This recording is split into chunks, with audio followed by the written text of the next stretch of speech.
Have a look at this. A local customer's just brought in this really nice Rolex day date. It is a reference 18078. Thank you, Tom. And why is it an 18078? Because of the bark finish. There we go. Look at the links on that bracelet with the bark finish. Very fashionable thing now, bark finish bracelets. Nice watch, private collector, coming in. It's going into auction. What's the price, Tom? 9 to 10,000. 9 to 10,000 pounds. Can't say fairer than that. We've had two interesting vintage Rolex date justs come in. Both a bit different. Have a closer look at these. We've got a Rolex date just. It's bi-colour but with rose gold. Isn't that a nice thing? Going in at about £3,000. It's a great entry into good vintage Rolex. We also have a Rolex Oyster Perpetual date just. This has the linen dial. Can you have a good look at that? Can you see that there? Nice little detail that makes this stand out. Interesting fold over link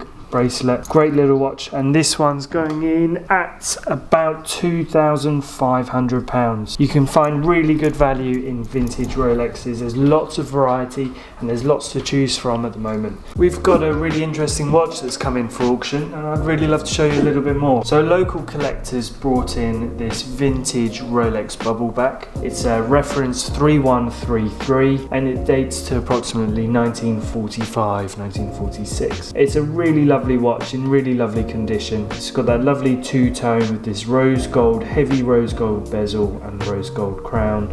A lovely case size as well. A really lovely dial with these Arabic even numerals and the batons. You get a lot of dial variations with these references and bubble backs in general. Probably the most sought after being Californian dials with the big Roman numerals. But it's an interesting dial. We think the hands have been reloomed. You're still getting a bit of that luminous reaction with the dial itself, which is lovely, and that's not too uncommon to see. Really lovely movement, quite an interesting movement with these watches. It's an early Rolex chronometer super balance, which you only really find in watches from this period, and is quite different to the movements that you'll find in more modern Rolexes. With the case back as well, with some nice markings, and also marked 3133. We can have a closer look at these as well. You have the early Brevet Rolex markings there, the 31 victories. Very faintly you can see some service markings underneath that movement number. Altogether just a really nice watch. It's going to go into auction with an estimate of approximately 2 to 2,500. But just a nice example, something I thought you might want to see.